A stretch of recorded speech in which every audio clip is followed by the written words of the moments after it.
Iglesia de Cristo, reanima tu amor y espera. Amén, hermanos. Damos pues infinitas gracias al Señor nuestro Dios que nos concede este momento de bendición con cada uno de ustedes. Estamos presentando a ustedes un estudio panorámico de Apocalipsis y el título que nos ocupa en esta ocasión es La sexta trompeta del Apocalipsis en su entrega número 9. Amén. ¿De qué vamos a estar hablando hoy? Primero le voy a pedir que leamos el libro de Apocalipsis, amén, vayamos a la Biblia, en el capítulo 9 y el versículo 18. Amén, dice la Biblia, por estas tres plagas fue muerta la tercera parte de los hombres, por el fuego, el humo y el azufre que salían de su boca. Amén. Aquí, hermanos, vamos a ir despacio. Yo sé, bueno, les he venido diciendo al estudiar la Biblia, nosotros tenemos que extender el panorama muchas veces para poder entender quizás algunos elementos que están contemplados aquí. Al leer el contexto gramatical de la Escritura, aquí en esta parte, específicamente en este versículo, en el 18, la Escritura nos dice, por estas tres plagas fue muerta. Esta expresión, fue muerta, significa que la acción ya se ejecutó, que fue llevada a cabo. Es decir, Juan está describiéndonos la visión completa. Desde que el ángel tocó la sexta trompeta y comenzaron a desatarse las cosas. Desataron a los 4 ángeles que estaban preparados con el propósito de matar a la tercera parte de los hombres. Y también el número de los ejércitos de los jinetes, que eran 200 millones. Y también la visión de los caballos que expulsaban fuego, humo y azufre de sus bocas y también con sus colas dañaban. La Escritura nos dice a nosotros acá en el versículo 18 que por estas tres plagas fue muerta la tercera parte, dice la Escritura, de los hombres, por el fuego, el humo y el azufre que salían de su boca. Esta expresión, fue muerta la tercera parte de los hombres o de la humanidad, está referida al tiempo verbal como una acción realizada o como una acción ya hecha. Es decir, que Juan está describiendo algo del futuro, pero lo está describiendo como algo ya sucedido. Hermanos, tal vez no se alcance a comprender ese término, esa terminología, pero es como que alguien por adelantado le diga a usted lo que va a suceder y cuál es el fin de aquellas cosas. Ahora, nosotros pues, esto nos lleva a una pregunta que debemos considerar y es, ¿para cuándo están estas plagas? ¿Para cuándo? ¿Para qué tiempo? ¿Para qué tiempo estarán las plagas? Acuérdese usted que la Biblia nos habla acerca también de los tiempos y nos habla de la apostasía, nos habla de las predicciones acerca de la apostasía. Por ejemplo, dice la Escritura, pero el Espíritu dice claramente que en los postreros tiempos algunos apostatarán de la fe, escuchando a espíritus engañadores y a doctrinas de demonios. Y la Escritura continúa allí hablándonos a nosotros de esta manera. Entonces, hermanos, debemos de considerar esta pregunta. ¿Para cuándo? ¿Para cuándo sería esto? Conforme a la interpretación que nosotros estamos desarrollando de estas tres plagas que causan la muerte de la tercera parte de los hombres, estas están programadas para la última fase del poco de tiempo, etapa que precede de inmediato a la segunda venida de Jesucristo. Nosotros creemos esto, que está programada para la última fase de esa expresión llamada el poco de tiempo. Entonces, hermanos, hay textos de la Biblia que pueden corroborar acerca de estas cosas. Y vamos a mirar tal vez algunos de ellos en este contexto que vamos a estar considerando. Primero, la aparición de dos testigos que tienen el poder de herir la tierra con toda plaga. Mire el libro de Apocalipsis en el capítulo 11 y el versículo 6. Mire la Biblia. Amén. Aquí vamos a irnos adelantando, ya retocando algunas cosas, amén, de adelante. Y vamos incluso a retroceder también en algunas otras. En el libro de Apocalipsis, capítulo 11 y el versículo 6 dice: estos tienen poder para cerrar el cielo a fin de que no llueva en los días de su profecía, y tienen poder sobre las aguas para convertirlas en sangre, y para herir la tierra con toda plaga cuantas veces quieran. Fíjese cómo la Escritura dice, para herir la tierra, dice, con toda plaga, aquí habla de toda plaga, cuantas veces quieran, durante el poco de tiempo. Y esto lo vamos a ampliar un poquito más adelante, cuando nosotros estemos viendo este gran drama que nos ofrece lo que es la sexta trompeta, hermanos, porque esta sexta trompeta es amplia, porque este es el segundo ay. Si usted recuerda, el primer ay era la quinta trompeta, pero hoy esta es la sexta trompeta y es el segundo ay, del cual se nos advirtió a nosotros en el capítulo 8 y el versículo 13, diciendo, y miré y oí a un ángel volar por en medio del cielo, diciendo a gran voz, ay, ay, ay, de los que moran en la tierra, a causa de los otros toques de trompeta que están para sonar los tres ángeles, dice. Y entonces vino el quinto ángel y después ahora viene el sexto ángel y toca esta trompeta y nos anuncia el desatamiento de 4 ángeles, y estos ángeles desatan a un ejército de 200 millones de jinetes y de 200 millones de caballos, y estos estaban, hermanos, haciendo una ejecución del plan de Dios para herir la tierra, para herir a los hombres y matar a la tercera parte de los hombres. Ahora, también hay otro texto que también nos habla de plagas, es el libro de Apocalipsis, capítulo 15 y el versículo 1. Mire lo que dice Apocalipsis 15:1.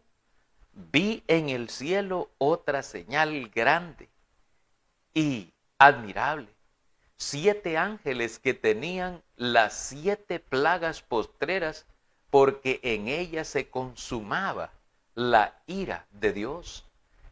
Versículos 7 y 8 dice, y uno de los 4 seres vivientes dio a los 7 ángeles 7 copas de oro llenas de la ira de Dios, que vive por los siglos de los siglos. Y el templo se llenó de humo por la gloria de Dios y por su poder, y nadie podía entrar en el templo hasta que se hubiese cumplido las 7 plagas de los 7 ángeles. Amén. Fíjese, aquí aparece otra señal. Esto es algo, y lo vamos a ver más adelante. De hecho, son 3 escenas de esta trompeta, de la trompeta número 6, son 3 escenas. Y estamos viendo ahorita la primera escena, donde estamos considerando allá en el capítulo 9 las primeras 3 plagas que aparecen para matar a la tercera parte de los hombres. Y aquí nos habla acerca de la ira del Señor. Y vamos a hablar y vamos a ampliar eso, porque hay gente que cree que Dios no puede castigar a la humanidad. Y dice, no, dice, si Dios es amor. Dios no puede castigar a la humanidad solo porque la humanidad no está de acuerdo con Él. No, Dios es amor, Dios es perdonador, Dios no es capaz, dice. No es la naturaleza de Dios el herir a los hombres, el castigar a la humanidad, el matar a la gente. No es la naturaleza del Señor, dicen. Quítense de su mente todo eso. Le enseñan los falsos maestros a las personas para que no le teman a Dios, para que no teman a los juicios de Dios. Y le dicen a la gente, mire, si todos somos pecadores, cada quien viva como pueda y hay que Dios tenga misericordia ya al final. Pero Dios sabe que nosotros somos imperfectos, Dios sabe, ¿verdad?, que el espíritu es fuerte, pero la carne es débil, fíjese, etcétera, etcétera. Y se escudan en la humanidad para no cumplir los mandamientos del Señor, para no cumplir los mandamientos de Dios. Debemos de recordar que la palabra de Dios nos dice que la ira del Señor se revela desde el cielo para pagar, hermano, a cada uno de los hombres conforme a su justicia. Sí, porque la ira de Dios, dice la Escritura, se revela desde el cielo contra toda injusticia e impiedad de los hombres que detienen con injusticia la verdad, dice ahí el libro de Romanos. Amén. En el capítulo 1 de Romanos. Eso dice, hermano, yo no he leído eso. Pero es porque usted tal vez no tiene ese entrenamiento de la Biblia. Usted tiene que leer su Biblia, tiene que conocer lo que Dios dice allí en su palabra. Y el Señor dice que su ira se revela desde el cielo contra toda injusticia e impiedad de los hombres impíos que detienen con injusticia la verdad del Señor. Dice la Biblia también allí mismo, en el libro de Romanos, en el capítulo 1, dice, porque no me avergüenzo del Evangelio, porque el Evangelio es poder de Dios para salvación a todo aquel que cree, al judío primeramente y también al griego. Porque en el Evangelio la justicia de Dios se revela por fe y para fe. Amén, hermanos. Entonces debemos de tener en cuenta esto que nos enseña a nosotros ahí la Escritura. Y usted puede tomar sus apuntes, ¿verdad? Puede mirar lo que dicen los textos, lo que dice la palabra del Señor. Amén. Y de cómo nosotros no podemos ni debemos avergonzarnos del Evangelio. Y lo que nos dice a nosotros allí, ¿verdad? Nuestro Señor, a través de su palabra, nos advierte acerca precisamente de esa ira, de lo que es la ira del Señor. Amén. Ahí pues en el versículo 18, ahí hermanos, yo les mencionaba Romanos el capítulo 1 y antes del versículo 16 yo mencioné lo que dice el versículo 18, que es porque la ira del Señor se revela desde el cielo contra toda injusticia o contra toda impiedad e injusticia de los hombres que detienen con injusticia la verdad. Porque lo que de Dios se conoce, dice, les es manifiesto, pues Dios se lo manifestó. Entonces, aquí es donde nosotros vemos todas estas cosas y que son necesarias advertirlas a la gente. Porque hay gente que cree que dice, no, si dicen que Dios es solo amor, que Dios no se enoja, que Dios no tiene ira, lo que Él tiene es amor para toda la humanidad. Algunos predicadores, por meterle miedo a la gente, es quien dicen que Dios es capaz de hacer cosas así, cosas crueles, cosas terribles. Pero no, Dios es bueno, dice la gente. Dios es bueno, Dios es fiel, Dios es glorioso, Dios es misericordioso y Él no nos va a hacer daño. Aun cuando vivamos en desobediencia, Él siempre nos va a perdonar. No es esa la naturaleza de Dios.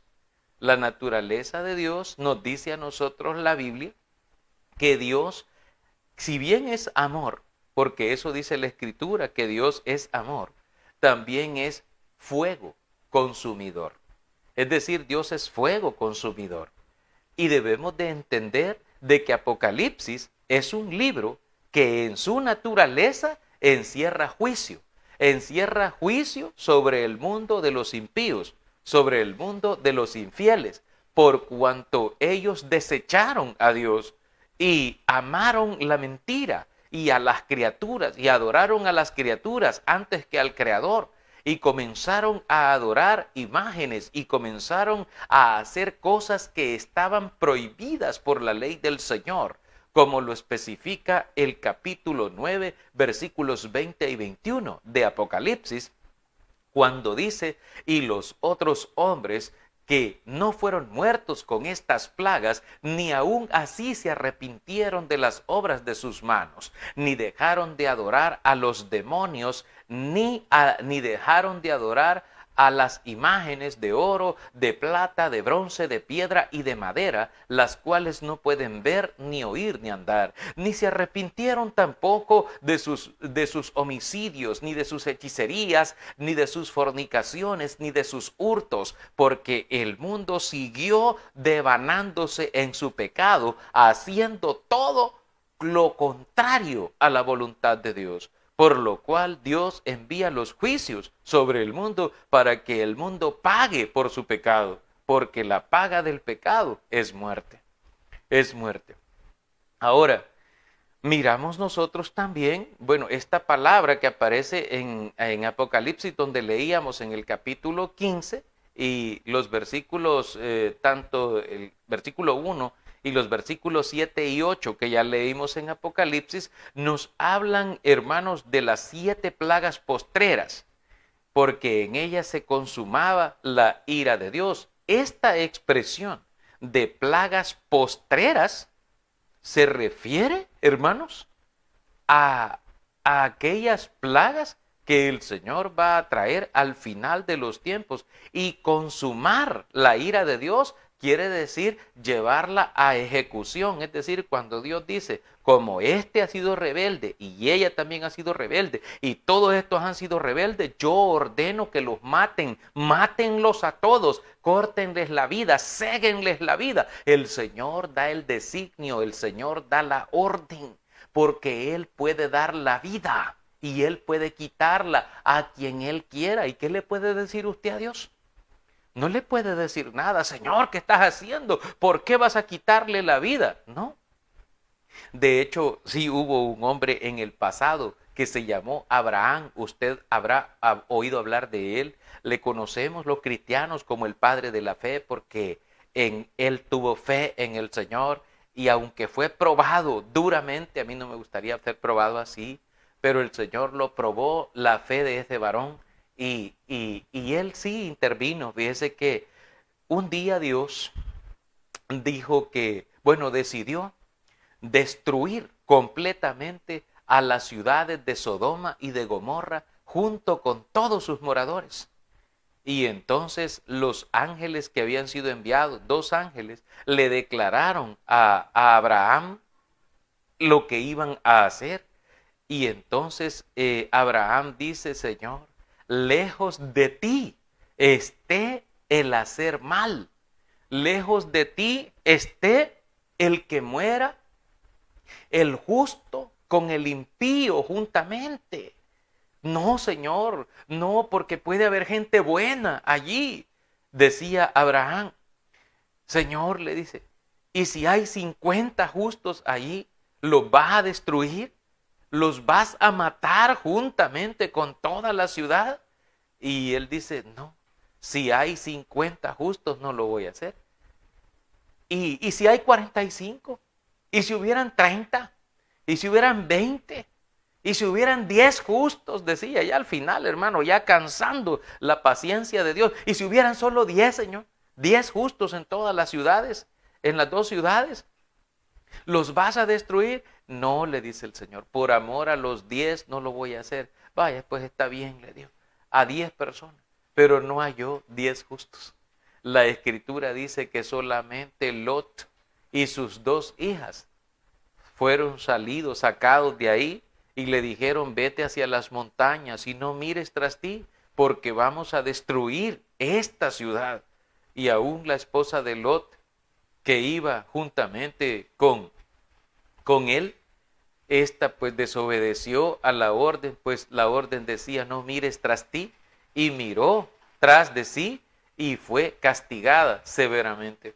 Entonces debemos de ver nosotros esto, de que Dios, no es que Dios castiga al bueno y al malo juntamente, no, no.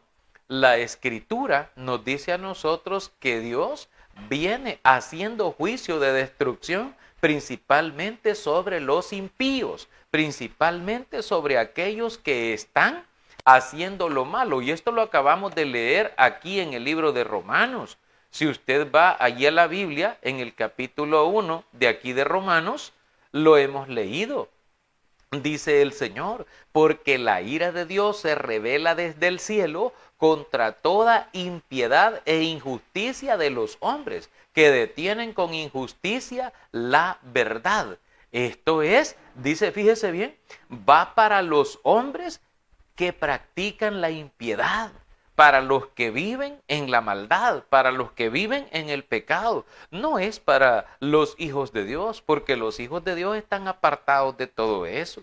Los hijos de Dios viven apartados de la contaminación del mundo. Y si hay hijos de Dios que anden contaminados con el pecado del mundo, entonces a lo mejor no les ha resplandecido la luz de Cristo, porque la Escritura nos dice que el que es de Dios trata de apartarse del pecado lo más que puede, trata de apartarse del pecado. Sí, ¿por qué? Porque el pecado en la vida de un creyente verdadero debe ser un accidente. Es decir, el pecado en la vida del creyente es y debe ser un accidente, no una forma de vida, no una práctica cotidiana. Pues dice la Biblia en el libro de Juan, si usted va allá conmigo, amén, a una de las cartas, que es la primera de Juan, si usted va a la Biblia en el capítulo 3, mire lo que la Biblia nos enseña allí a nosotros. Primera de Juan, capítulo 3,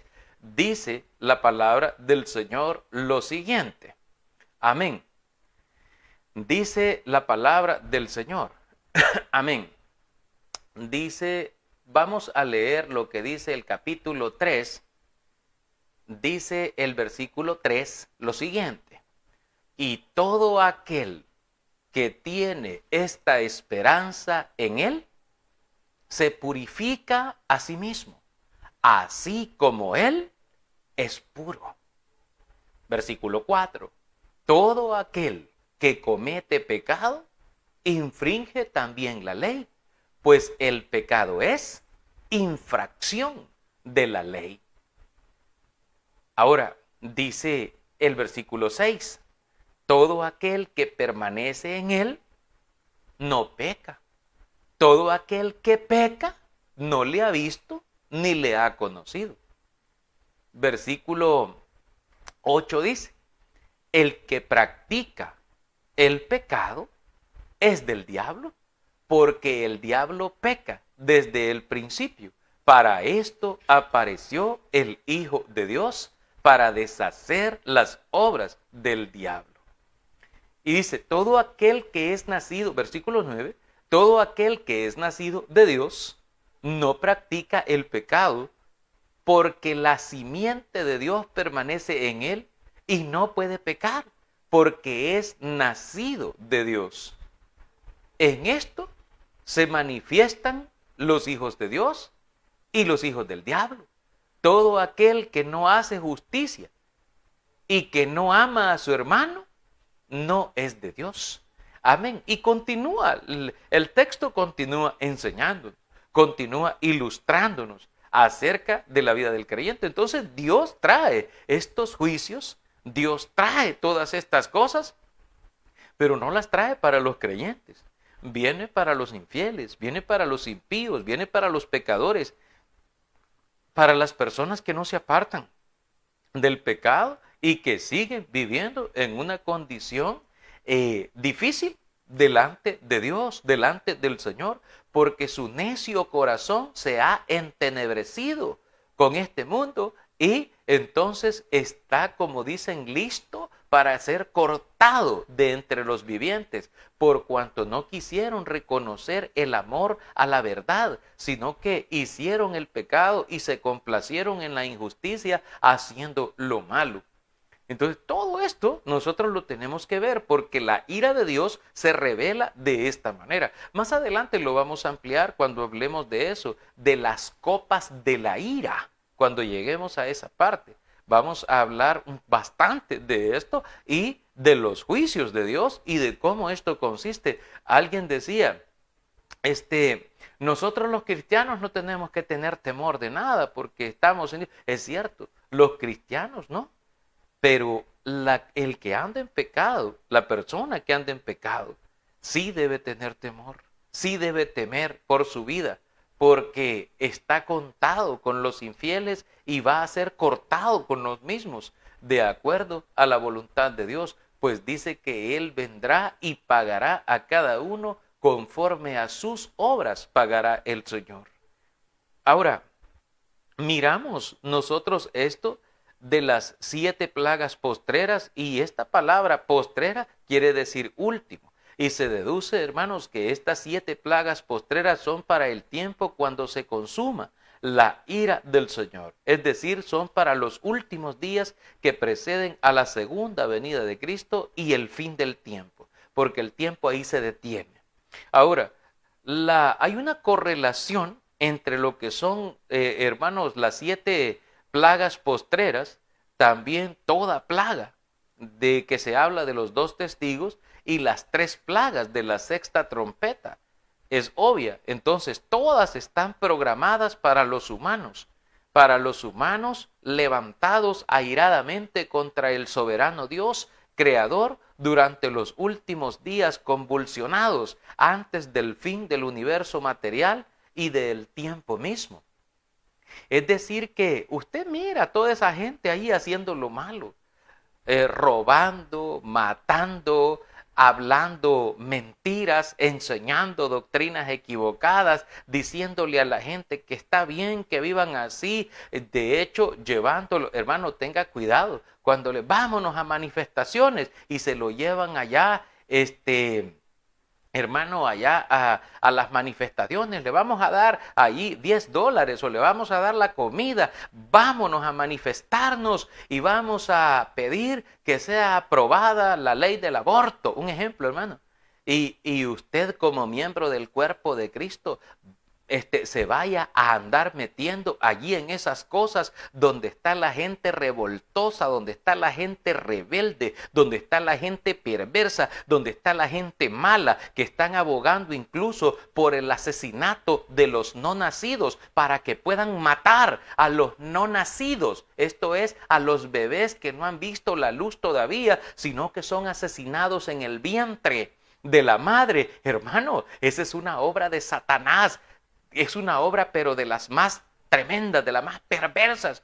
Y que usted como creyente, como cristiano, ande metido en esas cosas. Ay, hermano, qué tremendo. Va a ser contado junto con los infieles. El Señor dice, más adelante vamos a ver esto, en la Gran Babilonia, la madre de las prostitutas, la madre de las rameras, y de todas las abominaciones de la tierra, dice la Escritura, salid de en medio de ella, dice el Señor, porque vais a ser destruidos juntamente con ellas y estáis en medio. Es decir, el Señor nos invita a salir, a apartarnos. De hecho, eso significa la palabra iglesia. Salir del mundo, apartarnos completamente para vivir para Dios. De tal manera que aunque estemos en el mundo, no somos del mundo, ni participamos del mundo, ni hacemos esas cosas. Por eso un cristiano debe hacer un esfuerzo máximo, un esfuerzo supremo en su forma de vida. En todos los aspectos de su forma de vida debe diferenciarse del mundo. Usted como creyente tiene la obligación de ser diferente del mundo en su forma de hablar, en su forma de conducirse, en su forma de ser, en su forma de llevar la vida, en su forma de resolver problemas, aún en su forma física, en su apariencia, en su forma de vestir. Hoy nada menos veía a una persona que se ha dejado, es hombre y se ha dejado crecer el cabello, hermano. Y yo le digo, ¿y por qué te lo has dejado crecer? Porque a mí me gusta así, a mí me gusta así, de esta manera. Y yo le dije, pero te ves mal, te ves como que si fueses una persona que tiene tendencia homosexual, te ves como una persona rebelde, como una persona que no le tiene temor a Dios. Y entonces, ¿en qué estamos? Has estado enfermo, Dios te ha sanado y ya estás bien. Y ahora tú estás con esto. Y yo lo estuve amonestando, hermano, porque realmente, hermano, la gente a veces necesita tal vez un empujón, hermano, espiritual.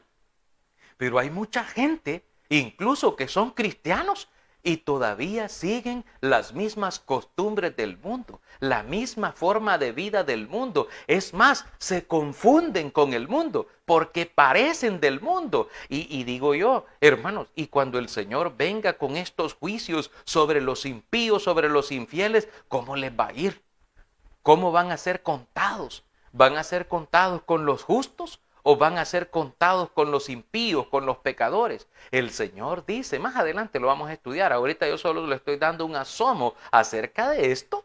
El Señor dice, salid de en medio de ella, salid. Dice el Señor, no puede estar allí usted en esa mezcla, no puede estar en esa práctica. Y a eso es que se refiere Santiago en el capítulo 4. Santiago nos dice, ¿de dónde vienen las guerras?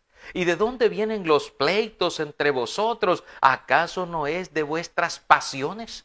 De vuestra propia concupiscencia, es decir, de nuestro propio deseo. Es decir, yo quiero ser como yo quiero. Yo quiero vestirme como yo me he visto. Yo quiero vestirme, o sea, nos queremos agradar a nosotros mismos. Y cuando hacemos eso, no estamos agradando a Dios. Debemos de procurar ser agradables a Dios. El apóstol Pablo dice, hablando en términos generales, dice, ¿trato de agradar a los hombres o trato de agradar a Dios? Porque si todavía agradara a los hombres, entonces no sería siervo de Cristo. Cuando usted no quiere privarse de las cosas que son del mundo y que le son estorbo a usted para seguir en su vida cristiana, entonces usted está tomando ya un camino. Usted está siguiendo un camino que no es el camino de Dios, sino que es el camino de Satanás. Con los hermanos que estamos estudiando la Biblia por las mañanas, porque a los hermanos que estamos en las mañanas en los grupos de WhatsApp y hacemos las lecturas de la palabra del Señor y la reflexión diaria, el profeta Elías, por ejemplo, menciona allá por el capítulo 18 del libro de Reyes, reúne al pueblo del Señor, al pueblo que se había apartado de Dios, y les dice, ¿hasta cuándo claudicaréis vosotros entre dos pensamientos? Si Jehová es Dios, seguidle, pero decídase de una vez. No esté jugando a mundo y a iglesia. No, usted tiene que decidirse. Si decidirse por Dios o decidirse por el diablo, por uno de los dos. Pero no puede estar jugueteando. Dice Elías en el capítulo 18 del libro de Reyes. ¿Hasta cuándo claudicaréis vosotros entre dos pensamientos? Si Jehová es Dios, seguidle. Y si Baal es Dios, Satanás es Dios, entonces id en pos de él, váyanse con él. Pero decídanse de una vez, ¿con quién quieren estar? ¿Quiere estar con Dios o quiere estar con el diablo? Porque hay gente que el domingo quiere estar con Dios, pero durante toda la semana no quiere estar con Dios. Quiere estar cómodo, quiere estar con el diablo, haciendo la voluntad de él.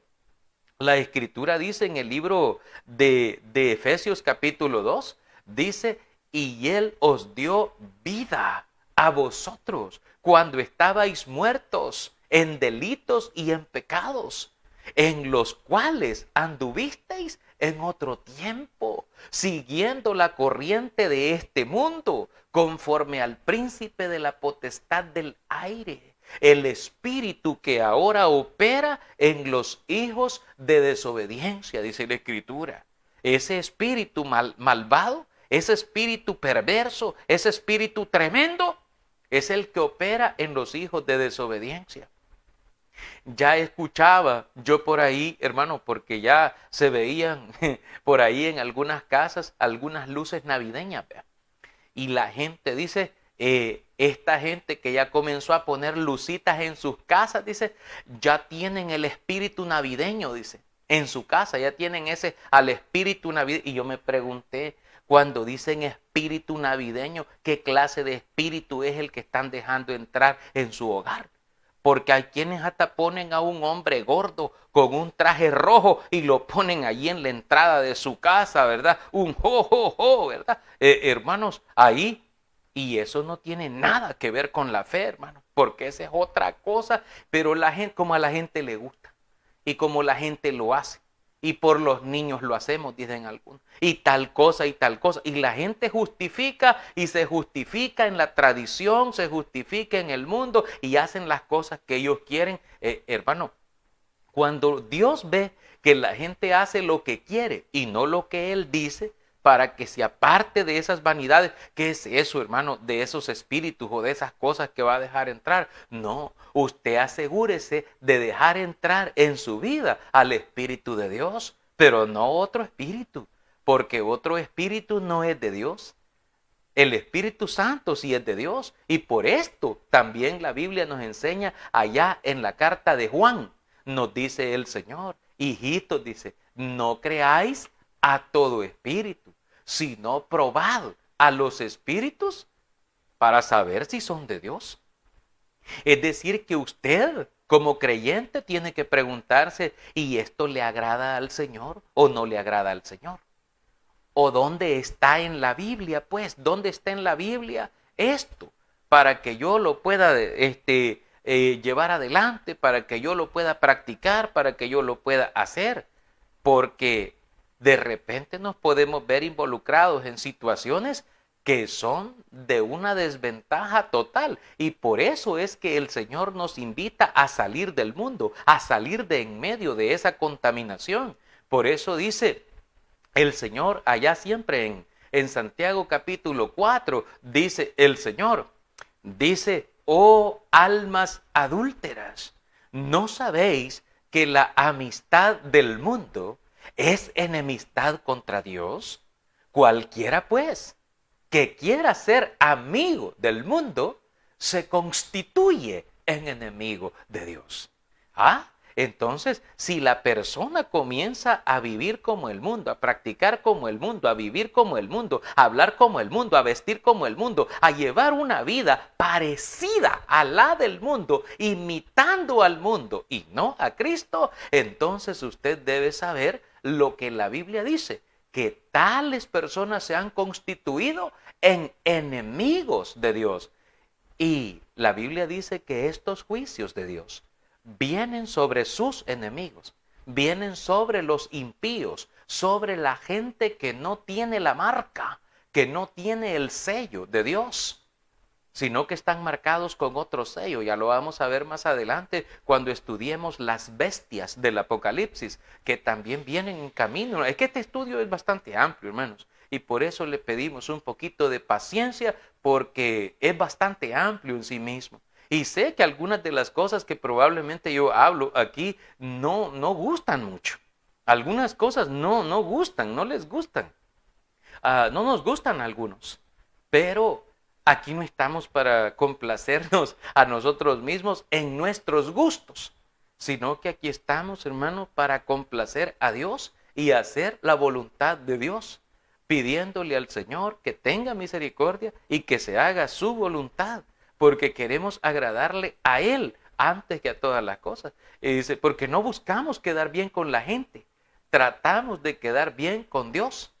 Por esto dice la Escritura, predica la palabra a tiempo y fuera de tiempo, reprende, redarguye en el nombre de Cristo, hermanos. Así hacemos y así vamos, hermanos, hablando de la palabra del Señor para que tal vez alguno que la oiga y la entienda y la aprecie y aprecie el consejo que Dios le da, pueda ser arrebatado del camino a donde va y sea apartado para Dios y venga a ser salvado por la misericordia de Cristo. No lo salvamos nosotros, porque el que salva es Cristo, el que salva es el Señor, pero la persona debe desear ser salvada. La persona debe buscar la salvación y confesar a Cristo y desear ser salvo en su nombre. Así que, hermanos, pues de esta manera es lo que el Señor pues nos enseña a nosotros y nos habla de estas tres plagas, el fuego, el humo y el azufre. Es estas tres plagas, hermano, ¿puede ser esto concebible de estas tres plagas? La respuesta es sí. Dios tiene el poder de azotar, el poder de castigar al mundo incrédulo y pecador. ¿Con qué? Con voraces incendios. O sea, Dios puede, hermano, castigar aquellas ciudades donde se aglomeran los impíos, tal como lo explicamos en el caso de las ciudades de Sodoma y de Gomorra. Y le dice, ¿y por qué van a destruir Sodoma y Gomorra? Y dice, porque el clamor contra ellos ha subido hasta la presencia del Señor. Aquí en el mundo, hermano, el pecado es tal que ya Dios no lo aguanta. Ya Dios no lo tolera y dice el Señor, no, la maldad está desbordada. Dice la Escritura allá por el libro de Mateo, creo que está por el 24:12. La Escritura dice, y por haberse multiplicado la maldad, el amor de muchos se enfriará. Es decir, la maldad multiplicada. El Señor Jesucristo lo dice en Mateo y también lo dice en Lucas, que como en los días de Noé, así será en los días de la venida del Hijo del Hombre. ¿Y cómo era la tierra en los días de Noé? La Biblia dice allá, en los días de Noé, antes del diluvio, dice la Escritura, y vio Dios que la maldad de los hombres, dice, era mucha en la tierra, y le dolió en su corazón, porque vio el Señor, dice, que el designio de los pensamientos de ellos era de continuo solamente el mal. Y la gente hacía lo malo y no se arrepentían de hacer lo malo y vivían en lo malo, haciendo la maldad por todas partes, hasta que vino el diluvio y tuvo que barrerlos a todos para poder acabar el Señor. Y cuando dice que así será como en los días de Noé, es porque la maldad está desbordante, está desbordada, hermanos, por todas partes y de todas maneras y de todas formas. Nada menos un día de estos estaba observando yo un poco las noticias. Usted no sé, a veces hay personas, incluso compañeros o hermanos de la iglesia, que de repente dice, hermano, yo no veo noticias porque yo me enfermo, se me baja la presión, se me baja el azúcar, etcétera, etcétera, de ver tanta cosa. Y miraba que un muchacho intentó asesinar a su propia mamá. Llegó con su novia a la casa y la mamá se estaba bañando y entonces tomó un martillo, hermano, con un martillo y le comenzó a dar a la señora en el baño y la dejó por muerta. Creyó que ya estaba muerta la señora y fue y todo era por robarle $1,500 que la señora tenía. $1,500. Y después de unas horas, la policía de El Salvador los detectó y fue y los tomó presos y les quitó el dinero que todavía lo tenían ahí en su poder, prácticamente en cuestión de flagrancia. Hermano, la maldad está así. Y usted no quiere verla, pues está bien. Pero Dios sí tiene, hermanos, esta potestad y esta situación, porque la maldad está desbordante. También Dios puede castigar con plagas. Algunos lo llaman desastres naturales y todo eso, pero todo esto es por la mano del Señor, por la mano de Dios que ocurren todas estas cosas, porque es la mano de Dios ejecutando, hermanos, su justicia. Entonces, nos damos cuenta de todo esto porque Dios mismo lo ha dejado estipulado aquí en su palabra para que nosotros abramos nuestros ojos espirituales y comprendamos el poder de Dios y también los designios de Dios sobre los últimos tiempos. Y como dijera nuestro Señor Jesucristo, el que tiene oídos para oír, que oiga, que entienda. Porque nosotros debemos hacernos, hermanos, así como un autoexamen. Es decir, ¿qué clase de cristianos somos? Y mirarnos en un espejo, así, mirarnos en el espejo de la Biblia y decir, bueno, ¿cómo estoy yo con Dios? ¿Cómo es mi vida? ¿Cómo yo hago esto? ¿Cómo yo hago lo otro? ¿Cómo conduzco mi vida? ¿Cómo hago aquí? ¿Cómo hago allá? Y, hermanos, y ponernos así a la luz de las Escrituras para poder considerarnos a nosotros mismos como si estuviéramos, hermano, contemplándonos a nosotros mismos en un espejo. Y procurar ser hallados, como dice la Escritura, como aprobados delante de Dios, como obreros que no tienen de qué avergonzarse, porque usa bien la palabra de verdad, que es el Evangelio de nuestro Señor y Salvador Jesucristo. Amén, hermanos. Iglesia de Cristo, reanima tu amor.